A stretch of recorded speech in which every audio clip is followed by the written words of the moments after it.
व्यासपीठावरील सर्व मान्यवर आणि जमलेल्या माझ्या कामगार बांधवांनो, भगिनींनो आणि मातांनो, बराच वर्षानंतर किंबहुना मला असं वाटतं देशाच्या इतिहासात प्रथमच विविध कामगार संघटना एकत्र आलेल्या आहेत. नेते तर एकत्र आलेले आहेत, कामगार सुद्धा एकत्र आलेले आहेत. पण इथे तुम्ही सगळेजण जमलेला आहात. मी व्यासपीठावरील सर्व नेत्यांना आणि तुम्हाला विचारतोय, लढ्याला उतरतोय. जोपर्यंत आपल्या मागण्या पूर्ण होणार नाही तोपर्यंत एकजुटीने राहणार की नाही? राहणार ना?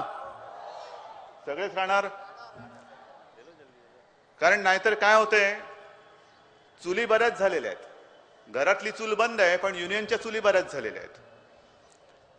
आणि मग सरकार आहे ते, त्यांना माहिती आहे तुम्ही करून करून करणार काय. रस्त्यावरती याल, बोंबलाल आणि घरी जाल, पुन्हा काही करू शकत नाही. कारण फाटलेले फुटलेले सगळे कितीही ताकद असली तरी जोपर्यंत आपण सगळे एकत्र येत नाही तोपर्यंत सरकार तुमचं ऐकणारच नाही. कर्णिक साहेब, हेच होते आजपर्यंत. तुम्ही जे आता व्यथा सगळ्यांनी व्यक्त केल्या, भूषण आपण सुद्धा बोललात सगळ्यांनीच. माझ्याकडे ज्या वेळेला गुरुदासजी आले होते त्यांनी सुद्धा मला हेच सांगितलं की आम्ही पंतप्रधानांना भेटलो, पंतप्रधानांना सांगितलं की आम्हाला तुमच्याशी बोलायचं आहे, आमच्या काही व्यथा आहेत, वेदना आहेत, मागण्या आहेत, पण पंतप्रधान लक्ष द्यायलाच तयार नाही. मला वाटतं पंतप्रधान सुद्धा कंत्राटी आहेत की काय मला माहिती नाही. कारण काय करतात आणि काय करत नाही काहीच कळत नाही त्यांना. काही होऊ दे, म्हणजे यांना मनमोहन सिंग बोलायचं का मनमोहन सिंग बोलायचं ते आता आपल्याला ठरवायला पाहिजे. देशावरती किती अराजक आलं, किती संकट आलं तरी काहीच बोलत नाहीये. आणि मग जसं केंद्रातलं सरकार आहे तसंच राज्यातलं सरकार आहे. काँग्रेस बसले, राष्ट्रवादी बसलेली आहे. कारण नसताना काही जण बोलतायत. काल परवाकडे बिनकामाचे आपले उपमुख्यमंत्री बोलले, अजित पवार. काय गरज नव्हती. तुम्हाला कोणावरती टीका करायची त्यांच्यावरती टीका करा. पण त्यांनी मध्येच बोलून गेले की शिवसेना प्रमुखांच्या सभाला पण गर्दी होत होती, पण त्या गर्दीचं मतात रूपांतर झालं नाही. त्यांचं सरकार फक्त एकदाच आलं. बरोबर आहे. 95 साली आपलं एकदा सरकार आलं, 99 साली थोडंसं कमी पडलो. 99 साली जर का पुन्हा सरकार आलं असतं तर आज अजित पवार काय, शरद पवार काय यांचं राजकारण संपून कुठे गेले असते शेती करायला ते कळलं सुद्धा नसतं. कळलं सुद्धा नसतं. पण अजित पवारांना मला सांगायचं की होय, आपण म्हणता ते बरोबर आहे. हे आजपर्यंत घडलं पण यापुढे होणार नाही. यापुढे तुमचं सरकार आम्ही महाराष्ट्रात आणि राज्यामध्ये आणि देशात येऊ देणार म्हणजे नाहीच. कोणत्याही परिस्थितीत येऊ देणार नाही. आणि ज्या शिवसेना प्रमुखांचा तुम्ही उल्लेख केलात, शिवसेना प्रमुखांनी कधी आपल्या काकांसारखं वसंतदानांच्या पाठीत वार करून सरकार स्थापन केलं नाही. शिवसेना प्रमुखांनी आपल्या काकांसारखं म्हणजे शरद पवारांसारखं राजीव गांधींवरती टीका केली, बाहेर पडले आणि पुन्हा कुठे काही जमत नाही, झेपत नाही म्हणून नाक घासत घाणील लोटांगण करून पुन्हा त्यांच्या मांडीला मांडी लावून सरकारमध्ये बसले नाहीत. आणि काही झालं तर परदेशी व्यक्तीला मी पंतप्रधान होऊ देणार नाही बोलल्यानंतर जेव्हा तुमच्या पार्श्वभागावरती लाथ मारली सोनिया गांधींनी, काढून टाकलं. हे नव्हते गेले. सोनिया गांधींनी यांना उचलून बाहेर फेकून दिलं होतं. Get out. चालते व्हा. माझ्या या पक्षामध्ये अशी फालतूगिरी चालणार नाही. चालते व्हा. आणि चालते झाल्यानंतर निवडणुका झाल्या. कळलं त्यांना की आपली काही किंमत नाही. पुन्हा एकदा लाल घोटत सोनिया गांधींचे पाय चाटत गुडघ्यावरती टेकून तुमच्यासारखी लाचारी करून शिवसेना प्रमुखांनी कधी सत्ता स्थापन केली नाही. हा लाचारपणा आमच्या रक्तामध्ये नाहीये. सत्ता येणार असेल, सरकार येणार असेल तर हे माझे बांधव आणि माता भगिनी बसलेले आहेत, हे त्यांच्या भल्यासाठी. उद्या सरकार आणल्याशिवाय राहणार नाही हा विश्वास मला आहे. हा विश्वास मला आहे.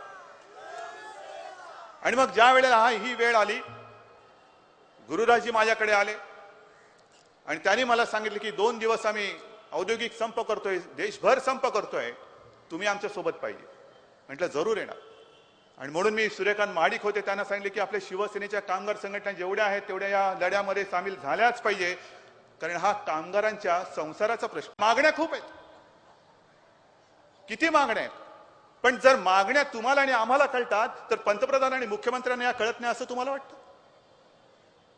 जेव्हा आपलं सरकार होतं, एनडीएचं सरकार होतं, तेव्हा सुद्धा लेबर रिफॉर्म या गोंडस नावाखाली हे सगळे काळे कायदे पास करण्याचं तिकडे पाप थाटत होतं. फक्त शिवसेनेने त्याला विरोध केला होता. सरकारमध्ये असून सुद्धा शिवसेना एकमेव संघटना, एकमेव पक्ष होता की त्याने सांगितले आम्ही सत्ता गेली तरी चालेल, पण या पापात आम्ही सहभागी होणार नाही, किंबहुना आम्ही हे तुम्हाला पाप करूच देणार नाही. तेव्हा सुद्धा आपण मोर्चा काढला होता. आणि मला वाटतं सूर्यकांतजी इथेच का कामगार मैदानात, या इथेच ते जे काय बिल येणार होतं त्या बिलाचे तुकडे तुकडे करून मी भिरकावून दिले होते की काही झालं तरी महाराष्ट्रामध्ये मी माझी या महाराष्ट्रामध्ये याची अंमलबजावणी होऊ देणार नाही म्हणून काढून फेकून दिलं होतं. मग यशवंत सिन्हा घरी आले, साहेब सिंग वर्मा आले, सगळ्यांनी सांगितलं की उद्धवजी हे व्हायला पाहिजे. म्हटलं कसं काय होणार आहे? हा जो कामगार आहे हा देश चालवतोय. पंतप्रधानांची जी आपल्या या ख्याती आहे की हे अर्थतज्ञ आहेत, गेली 10 वर्ष अर्थतज्ञ तिकडे बसलेले आहेत. काय आर्थिक सुधारणा झाली मला सांगा? काय नवीन असं केलं? फक्त ज्या ज्या वेळेला अडचण निर्माण झाली तेव्हा सर्वसामान्यांच्या खिशात हात घालणं हा तुमचा अर्थतज्ञपणा. आणि म्हणून मी मागे बोललो होतो की जसे एखादी जत्रा असते, एखादा काहीतरी मेळावा असतो, तिकडे पोलीस सांगतात आणि पाट्या लावलेले असतात खिसे कापून पासून सावध राहा, तसे हे सगळे खिसे कापू दिल्लीत आणि आपल्या इकडे महाराष्ट्रामध्ये बसलेले आहेत. सगळे खिसे कापू आहेत. तुमच्या त्या दरिद्री तज्ञ ज्ञानामुळे देश चाललेला नाही, तर स्वतःचं रक्त आटून, घाम गाळून, कष्ट करून ज्या वेळेला हा मजदूर आणि या माझ्या माता भगिनी मेहनत करतात म्हणून हा देश चाललेला आहे. आणि त्यांच्या मेहनतीमुळे तुम्ही तुमच्या खुर्च्या तिकडे उभवत बसलेला आहात. मला जे सांगायचे ते हेच सांगायचे की आजपर्यंत कामगार चळवळ म्हटली, कामगार संघटनांचा मोर्चा म्हटला की एक घोषणा नेहमी असते, हमारी मांगे पुरी करो वरना खुर्सी छोड़ दो. देता ना घोषणा तुम्ही? सोडल्या खुर्च्या कोणी? झाल्या तुमच्या मागण्या पूर्ण? बरं, कामगार का पेटून रस्त्यावरती उतरतो, का तडकून रस्त्यावरती उतरतो? ज्या वेळेला त्याची सहनशीलता संपते. मध्यंतरी जे मी वाचलं होतं तिकडे कुठेतरी हरियाणामध्ये मानेसरमध्ये मारुतीचा कारखाना आहे, त्या मारुतीच्या कारखान्यामध्ये 500 कामगारांना काढून टाकलं. का काढलं? तर तिथल्या व्यवस्थापकाला त्यांनी जिवंत जाळला. त्या हत्येचं मी समर्थन करत नाही, अजिबात करणार नाही. कामगारांनी काही करावं आणि त्याला आम्ही माफ करावं ही घाणेरडी वृत्ती ही शिवसेना प्रमुखांनी मला शिकवलेली नाही, आमच्या कामगारांना आणि कामगार संघटनांना शिकवलेली आहे. जे चूक ते चूक, पण का वातावरण पेटलं? जे वर्णन आलं होतं त्या कारखान्याचं, सकाळपासून रात्रीपर्यंत संध्याकाळपर्यंत मरून काम करायचं. मरे चहा प्यायला जायची सुट्टी नाही. लघवी करायला जायचं म्हटलं तरी 10 ते 15 मिनिटावरती तुमच्या बाथरूम शौचालय 10 ते 15 मिनिटावरती. मग तिथे जाऊन यायला सुद्धा तुम्ही जी काय त्याला वेळ दिलेली आहे ती वेळ नुसती जाऊन यायला सुद्धा पुरत नाही. अशा परिस्थितीमध्ये कामगार काम करतोय, मग पगार वाढ वगैरे तर मिळणार कुठून? कंत्राटी कामगार म्हणजे काय? कंत्राटी कामगार काय माणूस नाही? कंत्राटी कामगाराला काय मुलं बाळं नाहीत, संसार नाही? पण संपूर्णपणे भ्रष्टाचार करणे आणि भ्रष्टाचार पचवणे एवढंच काम काँग्रेसच्या केंद्रातल्या आणि राज्य सरकारला राहिलेलं आहे. एकच काम, नुसतं भ्रष्टाचार करा. खाऊन पिऊन तट्ट झालेली आहे. त्यांची पोटं कशी फुगली ती बघा आणि माझ्या कामगाराचं पोट कसं खपाटीला गेले ते जाऊन तुम्ही बघा. आणि गेल्या 8-15 दिवसामध्ये जे महाराष्ट्रामध्ये वातावरण आहे, एका बाजूला दुष्काळ आणि महाराष्ट्र होरपळून निघतोय आणि दुसऱ्या बाजूला खास करून राष्ट्रवादीवाले ह्यांच्या मुलाबाळांची लग्नात भोजनावळी चाललेले, सहस्त्र भोजन, लक्षावधी भोजन. या माझ्या कामगाराला घरातली चूल कशी पेटायची, पेटवणार कशी, कशाने पेटणार ह्याची काळजी पडलेली आहे. आणि तिकडे हे खाऊन पिऊन सुस्त झालेले सगळे मंत्री असतील, आमदार असतील, आणखीन कोणी असतील, हे लग्नामध्ये जेवणावळ्या घालतायत, शाही थाटामध्ये लग्न करतायत.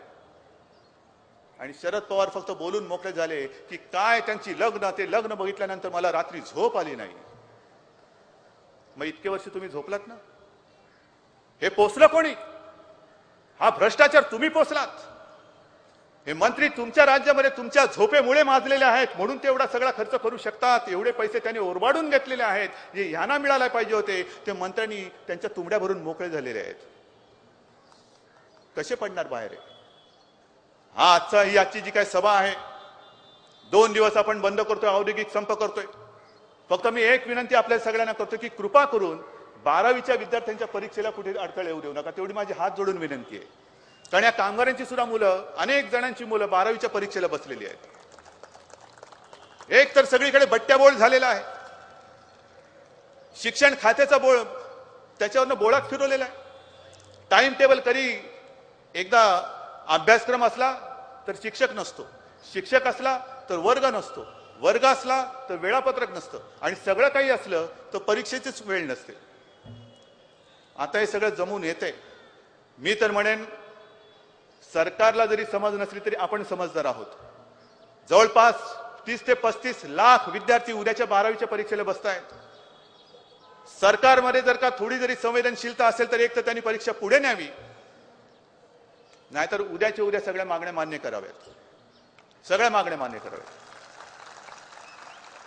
पण जर काही होणार नसेल तर माझी हात जोडून आपल्याला विनंती आहे की 12वीच्या विद्यार्थ्यांच्या परीक्षेच्या आड आपण येऊ नये. कारण ही सुद्धा उद्या उभी राहणारी मोठी ताकद आहे. ती म्हणेल, अरे सरकार गाढव आहे पण कामगार आणि कामगार नेते समजदार आहे. मी मोठा झाल्यानंतर सुद्धा मी तुमच्या चळवळीचा एक घटक म्हणून झाल्याशिवाय राहणार नाही. हे मुलं आपल्याकडे येतील, ह्या मुलांचं भवितव्य आपल्याला बघायचं. आणि हे सगळेजण तुम्ही एकत्र आलेला आहात.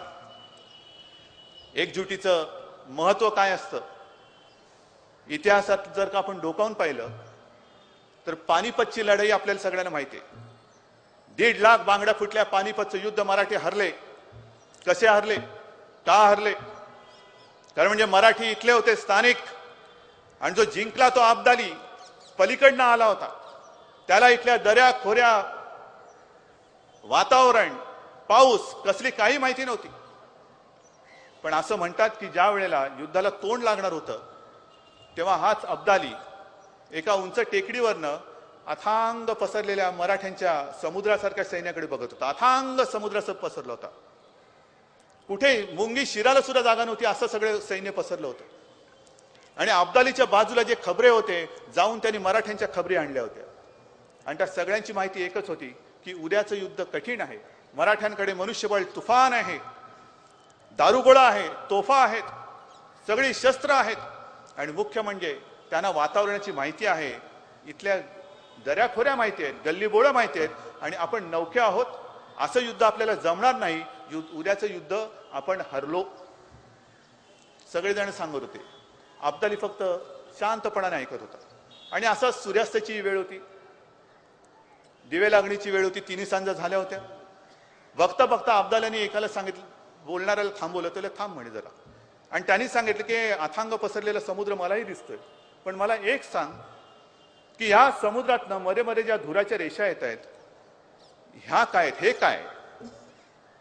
त्या सगळ्या खबरांनी सांगितलं, ते म्हणे त्यांच्या ते काही नाहीये, हे सगळे मराठे आहेत, यांच्या जातीपाती खूप आहेत आणि म्हणून यांच्या चुली वेगवेगळ्या लागलेल्या आहेत. एवढं ऐकल्यानंतर अब्दाली म्हणाला, बस एवढी माहिती मला पुरे आहे, उद्याचं युद्ध आपण जिंकलं. सगळेजण आवाज झाले, आपल्या शहरांच्या काय गाढव आहे की काय, याला वेड लागले की काय? एवढं सगळं आम्ही त्याला सांगितलं, सगळी माहिती पुरवली, तरी हा म्हणतोय वेड्यासारखा की उद्याचं युद्ध जिंकलं कसं काय?